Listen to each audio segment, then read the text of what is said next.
পাষাণ্ড আবু জাহেলের হৃদয় এতটুকুও কাঁপল না, এক বিন্দু অনুতাপও তার চোখে এলো না।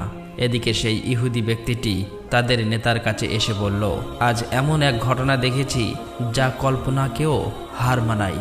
আবদুল্লাহর পুত্র শিশু মোহাম্মদের এমন ক্ষমতা আছে যা দুনিয়ার কারণেই। তাকে একটা চড় মারলে খেজুর সব পাথর হয়ে যায়। আচ্ছা, আপনি কি বলতে পারবেন এটা কি জাদু না অলৌকিক ক্ষমতা? তখন তাদের নেতা বললেন, আমরাও শুনেছি আমাদের ধর্মগ্রন্থ নাকি মোহাম্মদের নাম আছে, সে হবে শ্রেষ্ঠ নবী এবং শেষ নবী। তবে তিনি কি এই মোহাম্মদ, এটা জানার জন্য আমাদের ধর্মগুরুর সান্নিধ্য প্রয়োজন।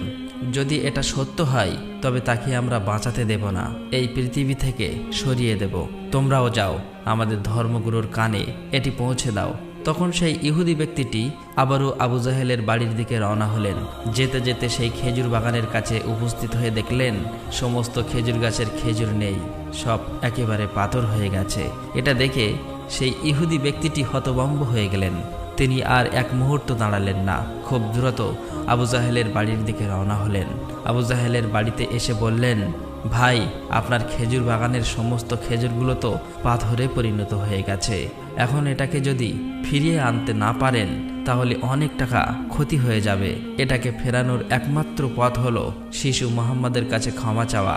কিন্তু আবু জাহেল ক্ষমা চাওয়ার পাত্র ছিল না, সে ছিল নিষ্ঠুর এবং অতি চালাক। তাই সে চালাকি করেই বলল, ঠিক আছে, চলো আমরা মোহাম্মদের বাড়িতে গিয়ে দেখি। এই বলে তারা শিশু মোহাম্মদ সাল্লাল্লাহু আলাইহি ওয়াসাল্লামের বাড়ির দিকে রওনা হলেন। শিশু মোহাম্মদ সাল্লাল্লাহু আলাইহি ওয়াসাল্লাম থাকতেন চাচা আবু তালেবের সঙ্গে। চাচা আবু তালেব তখন ঘরে একা। কিছুক্ষণের মধ্যেই আবু জাহেল এসে হাজির হয়ে বললেন, হে আবু তালেব, শিশু মোহাম্মদ কোথা থেকে এমন জাদু শিখেছে?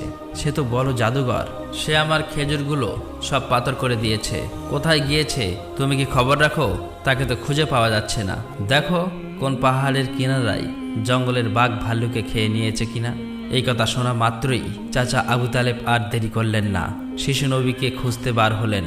এদিকে শিশু নবী হযরত মুহাম্মদ সাল্লাল্লাহু আলাইহি ওয়াসাল্লাম পাহাড়ের কিনারায় বসে কাঁদছে আর বলছে, আজ যদি আমার মা বাবা বেঁচে থাকতো আমার সাথে কেউ এরূপ ব্যবহার করতে পারতো না। আমি আজ বড় একা। শিশু নবীর কান্না দেখে জঙ্গলের বাঘ ভাল্লুক হরিণ সেখানে আসলেন। সেই ব্যথায় ব্যতীত হয়ে তারাও যেন কাঁদছে আর বলছে, ইয়া রাসূলুল্লাহ, রাহমাতুল লিল আলামিন, এই চর যেন আমাদের লেগেছে। ইয়া রাসূলুল্লাহ, তুমি আর কেঁদো না, এই কান্না আমরা সহ্য করতে পারছি না। অতঃপর কিছুক্ষণের মধ্যেই চাচা আবু তালেব সেখানে হাজির হলেন। এটা দেখার পর তিনি আর কিছুই বললেন না, একেবারে অবাক হয়ে গেল। তখন চাচা আবু তালেব সান্ত্বনা দিয়ে বললেন, তোমাকে এমন কষ্ট দিল, আমি তো আছি। আমি বেঁচে থাকতে কেউ তোমাকে আঘাত করতে পারবে না। অতঃপর শিশু নবীকে নিয়ে চাচা আবু তালেব বাড়িতে চলে এলেন। সেই রাতেই চাচা আবু তালেব আবু জাহেলের বাড়িতে গিয়ে বললেন, তুমি তাকে জাদুঘর বলছো, অথচ সে তো কিছুই চায়নি, সে তো তোমার খেজুর নেয়নি, তোমার বিরুদ্ধে কিছু বলেনি। এই শিশুর চোখে যে অশ্রু ঝরেছে সেই অশ্রু একদিন পাহাড়ও গলিয়ে দেবে। এই কথা বলে তিনি সেখান থেকে চলে আসলেন। এই কথা শুনে আবু জাহেল কোনো জবাব দিল না, কারণ এই শিশুর মধ্যে এমন কিছু ছিল যা সে অনুভব করতে পারছিল কিন্তু স্বীকার করতে পারছিল না। আসলে আবু জাহেল ছিল মিথ্যাবাদী এবং অত্যাচারী। সেই রাতে মক্কার আকাশে এক উজ্জ্বল আলো দেখা গেল। সবাই ভাবল বুঝি কোনো তারা পড়েছে। ফেরেশতারা একে একে নেমে আসলো।